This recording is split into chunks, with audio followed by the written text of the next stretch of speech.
Hi, in this video we're going to learn all about using student groups in PowerSchool and Schoology. Please note that student groups do not sync between the two platforms, so you will have to set them up separately. Let's get started. First, we're going to take a look at PowerSchool. I'm starting here in the MCS app portal, and I'm going to open up my PowerSchool account. I can either find the PowerSchool tile or use the search. Once I'm signed in, I'll go into my PowerTeacher Pro gradebook. Once I'm in PowerTeacher Pro and I'm in the proper course and semester, I can go ahead and create a group by opening up the Create menu and clicking Group. The first thing that I'll need to do is give this group a name. Perhaps this is going to be my Group A. From there, I'll see all of my students listed, but I can use filters to drill down and find specific students or in specific classes.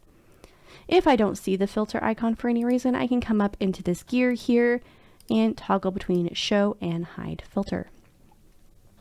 I'm going to expand out this filter and add one more filter here to add an extra layer. I'm going to go ahead and sort by class and click apply.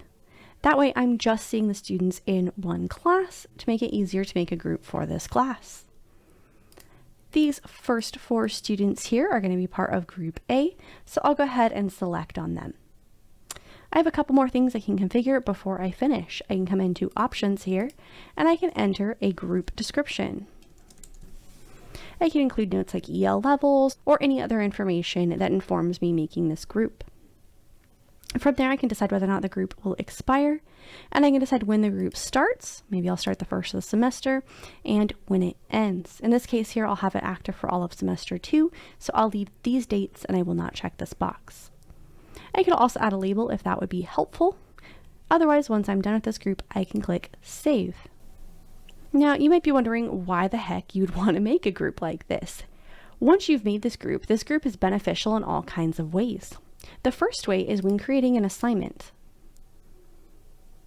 You'll notice here that in addition to select by classes, I now have the option to select by group. You'll see here's Group A, and I'll need to make sure that the proper class for Group A is also selected so that it gets assigned to that class. And we'll see here the class and group that have been selected. The rest of the assignment creation is the same, so we won't go through that. One other place that you can use groups is in your reports. I'm going to go ahead and go into the individual student report for this example, but this works across all the reports in PowerTeacher Pro. To sort by group, I simply do groups, and I will need to confirm the group that I would like, as well as the class that I would like that to apply to. In this case here, I want to report for just semester 2, so I would deselect semester 1. I would continue configuring the report just like usual, and once I ran the report, I would see just this group. Please review our other videos to learn a little bit more about how to run some of these reports. One final area where you might use groups is in your class dropdown. You'll have a tab that says Groups, and you can come into Student and expand this menu to see the group that you have created. Once you click on that, you will see a selection of just those students and any assignments for just those students. In this case here, I switched to semester 1, and we can see all of the assignments that were assigned to students in Group A. If I were to open up that assignment, I would see just the selected group as well as the student scores on that group. To make changes to a group, first you'll need to deselect the group. So I'm going to come back to one of my other classes here so that I'm not currently viewing the group.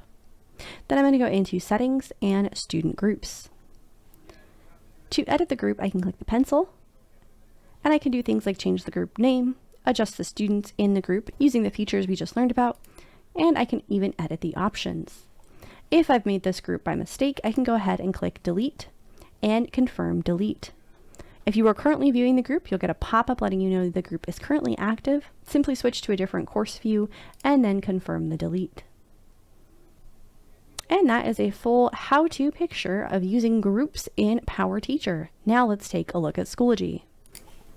I am back in PowerTeacher Pro, and I'm going to find my Schoology app to get started. As a reminder, grading groups do not sync between Schoology and PowerSchool, so you will have to create them in both places. Let's get started. I'm going to go into Courses and pick one of the courses I would like to create my group in. From there, I can come into Members to see all of my students. You can see here I already have some groups created, but it's easy to create grading groups. Simply click Add Grading Group. To get started, give the group a name. I'm going to call this group C, since I already have group A and B. And to start adding my students, all I need to do is click on these students so they're highlighted in green. Once I have added those students, I'll click Create Grading Group. You can see I now have 3 grading groups in this class in Schoology. Grading groups have one primary function in Schoology, and that's for assigning work to students. For example, here, if I were to create an assignment, I can assign this assignment to a specific group of students. I would simply create the assignment as usual and click the Options button here. And under Assign To, I would start typing the group name. I would then see the drop-down and select the group that I want to assign this to. Once I'm done building this assignment, this will assign this to just the 6 students in Group C. If I need to make changes to the group at any point, I can come to the Members area of my Schoology course again, click the gear icon next to a particular group, and I can edit the group. This will allow me to change the group name as well as the students listed, and I can go ahead and click Create to save those changes. If I made this group by mistake, I can click the gear icon again and click Delete to delete the group. One final thing that's kind of neat about these groups is you can send a message to the groups as well.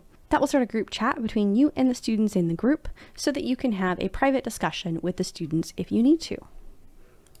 Finally, to get rid of the group, simply click the gear icon, click Delete, and that will get rid of the group if you created it by mistake. Quick reminder, you do need to create groups within each course in Schoology, and they do not sync back to PowerSchool. Thank you for watching this quick video on student groups in PowerSchool and Schoology. Hopefully you have new ways to organize your students.